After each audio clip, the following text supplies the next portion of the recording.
Umani ng batikos ang paglabas ng status quo anti-order ng Pasig City Regional Trial Court laban sa pagpapatupad ng 85 peso na dagdag sahod sa Metro Manila. Kaugnay ng balitang yan, makakausap natin si Kamanggagawa Party List Representative Eli San Fernando. Good morning, sir, at welcome back sa Memo. Magandang umaga po, Boss Willard and Miss Corina. Salamat po sa pag-imbita. Good morning po. Kung Eli, nagulat ba kayo na naglabas ang RTC ng isang kautusan para pigilan itong wage hike at ano po ang balak ninyong gawin tungkol sa status quo anti-order na ito? Tama ho, no? Kalokohan at illegal yung ginawa ng Pasig RTC Branch 152 dito sa paglabas ng status quo anti-order sa 85 pesos wage increase sa NCR. Kasi malinaw na nakasulat sa Labor Code, Article 126, Prohibition against injunction. So no preliminary or permanent injunction or temporary restraining order may be issued or can be issued by any court or entity against any proceedings by the commission or the wage boards. So malinaw na malinaw, even the court order na nilabas ng Pasig RTC, inacknowledge yan. So kaya illegal itong ginawa ng Pasig RTC kasi hindi niya pwedeng panghimasukan yung usaping sahod na exclusively within the jurisdiction of the Department of Labor and Employment and the National Wages and Productivity Commission. Tapos ang nakakapagtaka dito, Sir Willard and Miss Corina, bakit agad dumiretso sa Regional Trial Court? At ang dapat na ginawa ng korte, dinismiss yan. Kasi sa Article 123 ng Labor Code din, yung proper na dapat nadadaan ng proseso, kung merong apela yung mga negosyante or yung any aggrieved parties sa anuman ilalabas na wage order, dapat dumaan sa National Wages and Productivity Commission. Now, if hindi sapat yung ruling ng National Wages and Productivity Commission, edi tsaka iaangat yan sa higher court such as the Court of Appeals and Supreme Court. Kaya ang binabanggit namin dito, this is gross ignorance of the law on the part of the judge na naglabas nitong temporary restraining order. The proper action that the court should have done is to dismiss that petition. Kasi wala siyang jurisdiction dyan eh. And even the temporary restraining order, binabanggit at kinote mismo yung Article 126 at Article 123 ng Labor Code. O Corina, kung Eli, parang first time ko rin nakarinig na isang RTC, di ba? Ako din. Na pipigilan ng isang wage order. Nagulat din ako doon. Oo. So is it ignorance of the law, Kong, o abuse? Is it ignorance or abuse? Tingin namin parehas, Miss Corina eh. Kasi nga walang jurisdiction yung Pasig RTC. Okay. Ang mas nakakalungkot dito, Miss Corina, si Secretary Francis Tolentino already acknowledged yung maling ginawa ng Pasig RTC. Abogado si Secretary Tolentino. The proper statement of the Department of Labor and Employment should be i-challenge itong nilabas na TRO. Kasi labag nga sa Labor Code eh. But in the meantime, habang china-challenge, dapat ibibigay na yung Yes. 60 pesos. Tama po, Miss Corina. Dapat ibigay na yung 60 pesos. Actually nga hindi nga dapat nag-prosper itong petition na to. Mali eh. Okay. So yung doctrine halimbawa of exhaustion of administrative and legal remedies na violate din yun dun sa Article 126. So maling-mali, kalokohan at illegal actually itong nilabas ng Pasig RTC Branch 152. Paano po mananagot ang mga, halimbawa, mapatunayan later on that it was either ignorance or abuse, wala ho bang suspension ng mga judge? Yan po yung pinag-aaralan namin, Miss Corina, kung paano to i-challenge. In fact, different labor groups, organized labor groups, are already talking with one another para i-challenge itong TRO na ito at tignan kung ano yung pwedeng pananagutan ng judge.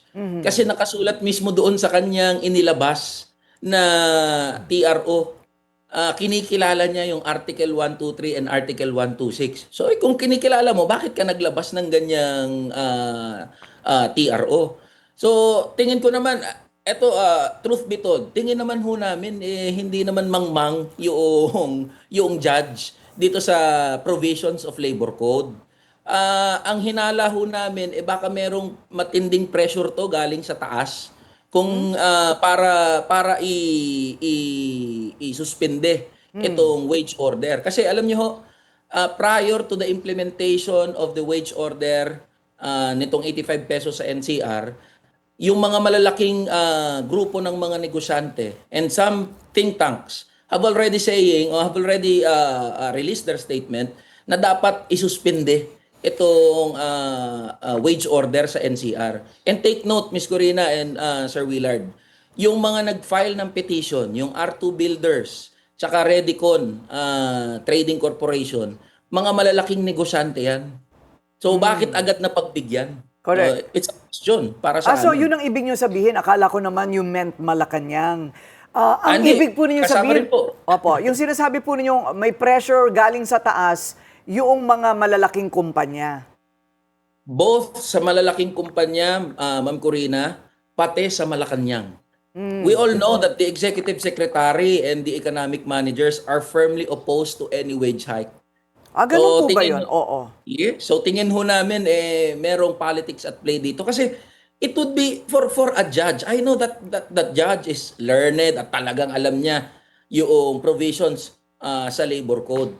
Ang question, kung alam mo at ikaw mismo yung nag-cite doon sa temporary restraining order, bakit mo pa rin tinuloy yung TRO? Kasi Sabagay. the logical decision would be dismiss. I-dismiss yan. Opo. Sa bagay, si Pangulong BBM, walang binanggit, di ba? May binanggit ba siya about Wala akong narinig. the minimum wage wage hike. hike? Diba Parang dapat daw wala. ipagmamalaki niya ito kahit nakakaunti. Yes. Oo. So magtataka ka nga naman na baka wala sa kalooban ng Pangulo na ibigay yung minimum wage. Yung tax ang kanyang ginamit na panangga. Oo. 'Di ba? Na yung parang tax relief. So yun po yung inyong hinala. So where do we go from here, sir? From here, 72 hours lang. Ano naman po ang magagawa ng 72 hours?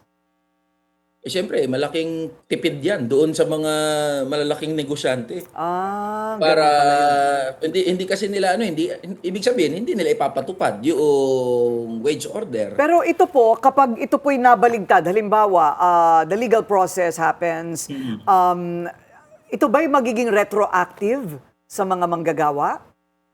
Alam niyo kasi kung halimbawa mababaliktad at hindi ito ipinatupad yung wage order ng mga malalaking kumpanya, say for example, meron pong tinatawag na double indemnity. So, kung halimbawa't napatunayan na mali itong TRO o itong inilabas ng korte na nilabag nito kung ano yung nakasulat sa labor code at hindi ito ipinatupad ng mga negosyo, malalaking negosyante, kailangan po nilang bayaran ng doble yung kanilang mga manggagawa. So double indemnity po yan as provided by RA 6727. Ayan, okay. So, so maraming salamat po. Thank you. Kamanggawa, tama ba? Kamanggagawa, party list. Kamanggagawa. Kamanggagawa. Kamanggagawa Party List Representative Eli San Fernando. Thank you Thank you po. Thank you. Iginiit ng labor groups na malinaw umano sa labor code na hindi maaaring pigilan ng korte ang isang wage order at mayroon ng nakatakdang proseso para questionin ito sa National Wages and Productivity Commission. At sa gitna ng patuloy na pagtaas ng presyo ng pagkain, kuryente, pamasahe at iba pang pangunahing bilihin, ano ngayon ang magiging epekto nito sa milyon-milyong minimum wage earners? Nang tanungin namin ang ating mga manonood online kung dapat bang pigilan ng korte ang minimum wage hike, ang sabi nila, Raymond Matias, no. Article 126 of the Labor Code does not allow courts to issue TRO against wage orders. Sabi naman ni William Madayag, we should respect the decision of the courts. Jesse Perez, kahit may wage hike, hindi pa rin naman sapat sa mga gastusin ngayon. Sabi ni Carl Cadiz, yes, paano na ang mga MSME kung may wage hike? Daphne Castillo, bawat araw na naantala ang wage hike, mas lalo lang nahihirapan ng mga Pilipino. Oy, may double indemnity. Ganun din, hindi ba? Ganun din, kailangan pa rin nilang panagutan yung naging delay. Oo. Okay, para himayin ang legal na batayan ng TRO, ang magiging epekto nito sa mga manggagawa at ang susunod na hakbang ng labor movement.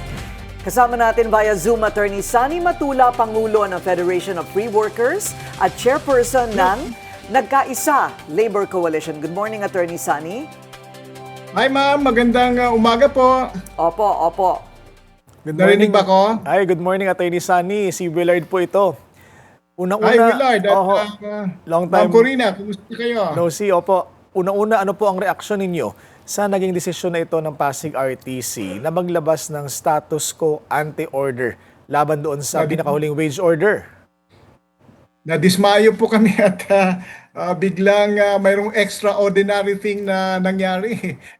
Kaya kami po ay nagmi-meeting ngayon at pinag-usapan namin yung pag-intervene dito sa kaso na ito. Palagay namin wala pong jurisdiction ang korte sa usapin ng wage hike, ano, kasi may prohibition kasi sa labor code, yung Article 126 ay nagsasabi na walang anumang korte ang magbibigay ng restraining order o TRO, ano, sa mga inilabas na mga order o proceedings ng RTWPB o ng National Wage Commission. Kung babasahin, Attorney Sunny, itong inilabas na kautusan ng RTC Executive Judge, hindi daw sila inclined na ibigay yung hiniling ng petitioner na 72-hour TRO. Sa halip, yung status quo ante-order muna hanggang sa dinggin ang merits ng hinihiling nila at maraffle ang petisyon doon sa assigned na RTC or judge na didinig dito. Ito ba may pagkakaiba o pareho lang dahil napigilan yan, no? Pagpapatupad ng wage order? Kung natatandaan ko yung order, parang TRO ang nilabas eh. Yung pangalawang order nung 27 ata yun ni Judge Joyce Malongso. At ang sabi niya ay may TRO at binigyan ng kondisyon. Ang kondisyon lamang ay parang may bond na ibibigay yung petitioner. At siyempre ay sa loob ata ng 20 days ito. No? Ito yung bagong nabasa ko na order ng RTC 152. At kung mapagbibigyan na ho ito ng tuluyan, ano ang magiging konkretong epekto nito sa mga minimum wage earners? At meron pa po bang remedyo para ito ay mabaliktad? Ay, siyempre, nakasangla na po yung nakasangla na yung ATM nila at palagay ko ay mahirapan talaga ang mga manggagawa. So, ang aming argument dito ay walang jurisdiction at hindi naman unprecedented itong 85 pesos, ano? Kasi mas may mataas pa dito. So sa kasaysayan ng National Wage and Productivity Commission ay may mas mataas pa na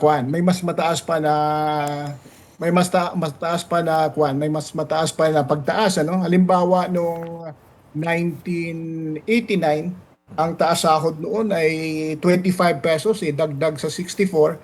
At aming nakita na about 40% yon increase. Itong sa kasalukuyan ay 12.23% lamang, kaya hindi to peculiar. At nung panahon ng 1989 ay nakita namin na may mga kudita pa noon during the time, may mga bagyo at umaangat pa ang ekonomiya mula sa diktadura, kaya palagay namin ay sa kasalukuyan ay hindi yan peculiar na sitwasyon o extraordinary. Ang extraordinary ay yung pag-interfere ng korte sa usapin ng pasahod.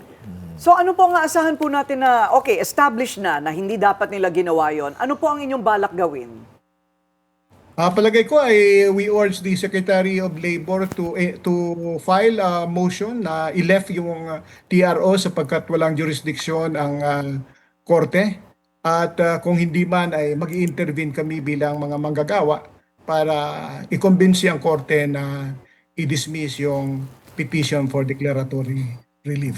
Okay, and then is it retroactive para sa mga manggagawa? Kung magtatagal po.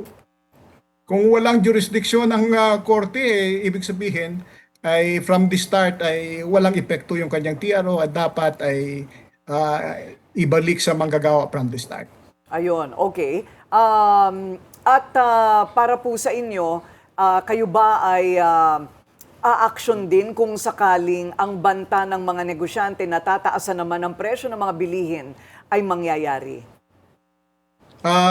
Siyempre ay ang aming nakikita na kapag tinaas ng mga employer, maapektuhan ang mga manggagawa. Palagay ko naman ay may competition tayo sa paligid. Palagay ko ay hindi naman nila tataasan sapagkat nakikita naman nila yung sitwasyon ng mga manggagawa at hindi kahit din natin ang gobyerno na pakiusapan ang ating mga employer. At kakausapin din namin sila. Mayroong labor forum kami o leaders forum kasamang ECOP para pinag-usapan namin itong mga presyo at pinag-usapan din namin ang mga labor relations matter.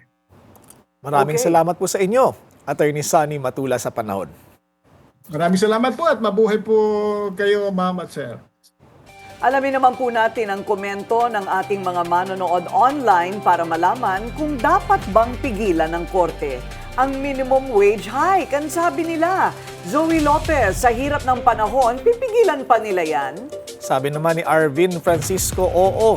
Kung hindi kaya ng maliliit na negosyo ang biglaang taas ng sahod, baka mas maraming matanggal sa trabaho. Marvic Tolentino, ano ito? Pera o bayong? Sabi naman ni Johan Mendoza, oo, dapat munang masigurong kaya talaga ng mga negosyo, lalo na ang mga MSME. Andre Yu, kung talagang pinapahalagahan ng mga ordinaryong Pilipino, dapat hindi na hinaharang ang kakarampot na aumento nga naman. Kulang na kulang pa nga yan.